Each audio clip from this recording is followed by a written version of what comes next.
اسلام کی تاریخ کے ایک نہایت اہم اور معزز صوفی بزرگ تھے۔ انہیں غوث اعظم، سب سے بڑا مددگار اور محی الدین، دین کو دوبارہ زندہ کرنے والا جیسے القابات سے یاد کیا جاتا ہے۔ ابتدائی زندگی اور تعلیم۔ آپ کی پیدائش 1070 یا 1078 عیسوی 417 ہجری میں فارس کے جیلان صوبے میں ہوئی۔ آپ کا تعلق ایک سید گھرانے سے تھا جس کا شجرہ حضرت محمد صلی اللہ علیہ وآلہ وسلم سے جا ملتا ہے۔ بچپن سے ہی آپ میں غیر معمولی خصوصیات نظر آتی تھیں۔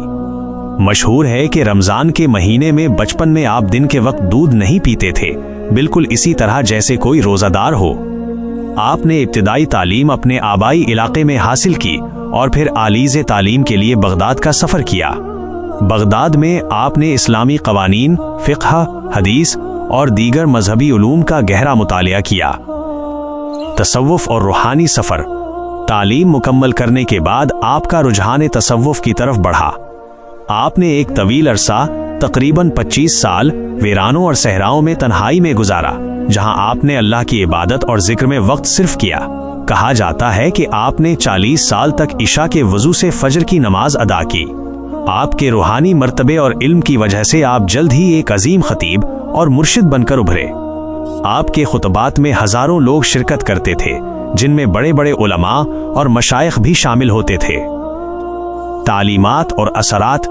غوث پاک نے کئی کتابیں لکھیں جو آج بھی اسلامی علم کا ایک اہم ذریعہ ہیں۔ آپ کے خطبات اور تعلیمات کا بنیادی مقصد لوگوں کو اللہ کی طرف راغب کرنا، نیک اعمال اختیار کرنا اور معاشرے کی خدمت کرنا تھا۔ آپ غریبوں، یتیموں اور ضرورت مندوں کی مدد کرنے میں سب سے آگے رہتے تھے، اسی وجہ سے آپ کو غوث اعظم کا لقب دیا گیا۔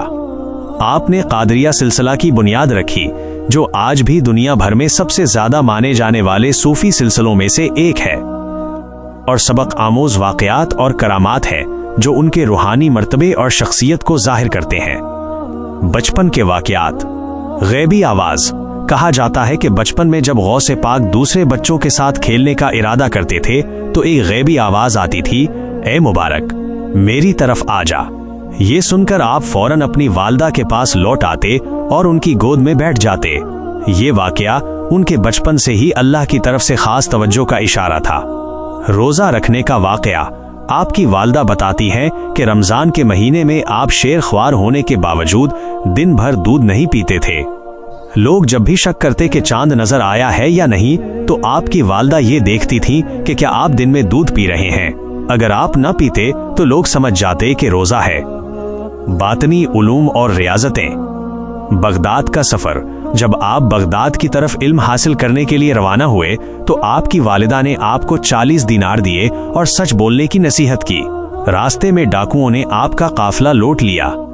جب ڈاکوؤں نے آپ سے پوچھا کہ آپ کے پاس کیا ہے تو آپ نے سچ سچ بتا دیا کہ 40 دینار ہیں۔ ڈاکو یہ سچائی دیکھ کر حیران ہو گئے اور ان کے سردار نے آپ کی امانت داری اور سچائی سے متاثر ہو کر توبہ کر لی۔ تلوار کا واقعہ۔ ایک بار جب آپ ایک ویرانے میں عبادت کر رہے تھے تو ایک نور ظاہر ہوا اور ایک آواز آئی، اے عبد القادر، میں نے تجھے تمام حرام چیزوں کی اجازت دے دی ہے۔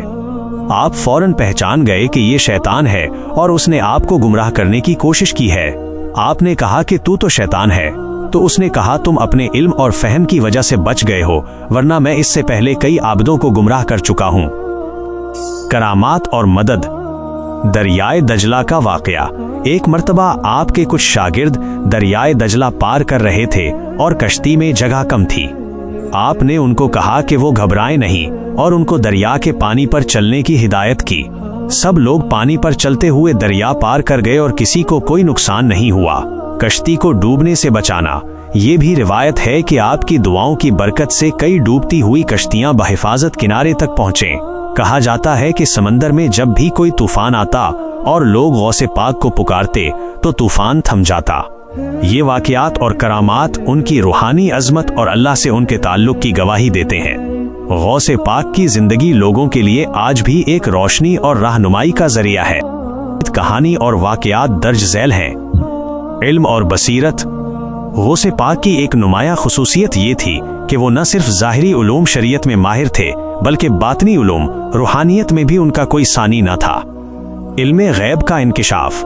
ایک बार आप वाज फरमा रहे थे कि एक शख्स ने पूछा, आप फरमाते हैं कि दिलों के भेद जानता हूं, क्या आप बता सकते हैं कि मेरे दिल में क्या है? गौसे पाक ने फरमाया कि तुम्हारे दिल में एक बात है और जब तक वो न बताऊं तो तुम ये यकीन नहीं करोगे कि मैं इल्मे गैब जानता हूं।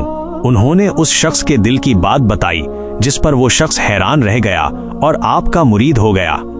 इंसानों और जिन्नात को खिताब। गौसे पाक इंसानों के साथ साथ जिन्नात की भी रहनुमाई करते थे। उनके बारे में मशहूर है कि वो दिन के वक्त इंसानों को और रात के वक्त जिन्नात को वाज़ो नसीहत करते थे। कई जिन्नात ने आपके हाथों पर तौबा की और राह रास्त पर आए। उनकी सखावत और लोगों की मदद। गौसे पाक सिर्फ रूहानियत में ही बुलंद नहीं थे बल्कि वो अमली तौर पर भी लोगों की मदद करते थे। लंगर का इंतजाम। आपके घर में आने वाले हर फकीर, गरीब और मुसाफिर के लिए लंगर का इंतजाम होता था। वो खुद इस बात का ख्याल रखते थे कि कोई भूखा ना जाए। हाकिमों को नसीहत। इस दौर के हाकिम और अमीर लोग आपकी बहुत इज्जत करते थे और अक्सर आपसे मशवरे लेते थे। आप उन्हें हक और इंसाफ पर मबनी फैसले करने की तलकीन करते और मजलूमों का साथ देने की नसीहत करते। एक बूढ़ी औरत का यकीन। एक दिन हजरत गौस पाक अपनी दरगाह में बैठे थे और हजारों लोग उनसे मिलने और दुआ लेने के लिए आए हुए थे। हर तरफ भीड़ थी और लोग उनकी बातों को ध्यान से सुन रहे थे। उसी भीड़ में से एक बहुत कमजोर और बूढ़ी औरत उनके पास पहुंची। वो बहुत गरीब लग रही थी, उसके कपड़े फटे हुए थे और वो बहुत परेशान थी। उसके हाथ में मिट्टी का एक छोटा सा बर्तन था। वो बूढ़ी औरत कांपती हुई आवाज में बोली, ऐ अल्लाह के वली, मेरा बेटा कई दिनों से बीमार है और उसके इलाज के लिए मेरे पास कुछ भी नहीं है।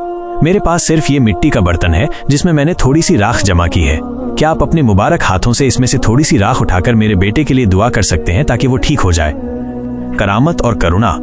वहां मौजूद कुछ लोगों ने उस बूढ़ी औरत को हटाने की कोशिश की, लेकिन हजरत गौस पाक ने उन्हें रोक दिया। उन्होंने उस बूढ़ी औरत की सादगी और उसके गहरे यकीन को महसूस किया। उन्होंने उस मिट्टी के बर्तन में अपना हाथ डाला। जब उन्होंने अपना हाथ बाहर निकाला तो उसमें राख नहीं थी बल्कि वो सोने के सिक्के बन गए थे। गौस पाक ने वे सिक्के उस बूढ़ी औरत को दिए और कहा, जाओ इन सिक्कों से अपने बेटे का इलाज कराओ और अल्लाह से उसकी शिफा के लिए दुआ करो, अल्लाह जरूर करम करेगा। बूढ़ी औरत ये देखकर हैरान रह गई। उसकी आंखों में खुशी के आंसू आ गए। वो तुरंत वे सिक्के लेकर अपने घर की तरफ दौड़ पड़ी। ये कहानी हमें सिखाती है कि हजरत गौस पाक न सिर्फ एक महान आध्यात्मिक हस्ती थे बल्कि वे लोगों के दुख दर्द और उनकी गरीबी को भी महसूस करते। एक बुढ़िया और उसका मरा हुआ बेटा। एक दिन हजरत गौस पाक अपनी दरगाह में बैठे थे और लोगों को दीन की बातें बता रहे थे। उसी वक्त एक बूढ़ी औरत उनके पास आई। वो बहुत गमगीन थी और फूट फूट कर रो रही थी। उसने लोगों को हटाते हुए गौस पाक के पास पहुंचकर कहा, या गौस पाक, मेरा इकलौता बेटा मर गया है। वो मेरी जिंदगी का सहारा था, अब मैं क्या करूं? ये कहकर वो जमीन पर बैठ गई और अपने बेटे की लाश को उनके सामने रख दिया। गौस पाक की दुआ। हजरत गौस पाक ने उस बूढ़ी औरत का दुख देखा। उनकी आंखों में भी आंसू आ गए। उन्होंने अल्लाह से दुआ की और कहा, अल्लाह, इस बेसहारा माँ का सहारा छीन गया है। तूने मुझे जो इज्जत और मकाम दिया है उसकी खातिर इस बेटे को दोबारा जिंदा कर दे। ये कहकर उन्होंने उस लड़के की लाश पर अपना हाथ रखा और कहा, अल्लाह के हुक्म से उठ जा, मौत से जिंदगी की तरफ। जैसे ही उन्होंने ये कहा, अल्लाह के हुक्म से वो लड़का जो मरा हुआ था वो उठकर बैठ गया। उसकी आंखें खुल गईं और उसने अपनी माँ को देखा। बूढ़ी औरत अपने बेटे को जिंदा देखकर हैरान रह गई। उसकी खुशी का कोई ठिकाना न रहा। वो खुशी के मारे रोने लगी और गौस पाक का शुक्रिया अदा करने लगी। इस वाक़ये से ये मालूम होता है कि अल्लाह ताला ने अपने नेक बंदों को ऐसी कुदरत दी है कि वो उसकी इजाज़त से मुर्दे को भी जिंदा कर सकते हैं। यह हजरत गौस पाक की सबसे बड़ी करामतों में से एक है और इससे उनकी अजीम शान का पता चलता है। ये कहानी बताती है कि वो अल्लाह की इजाज़त से मुर्दों को भी जिंदा करने की करामत रखते थे। अगर आपको ये वीडियो अच्छी लगी हो तो इसे लाइक करें और अपने दोस्तों के साथ शेयर करें।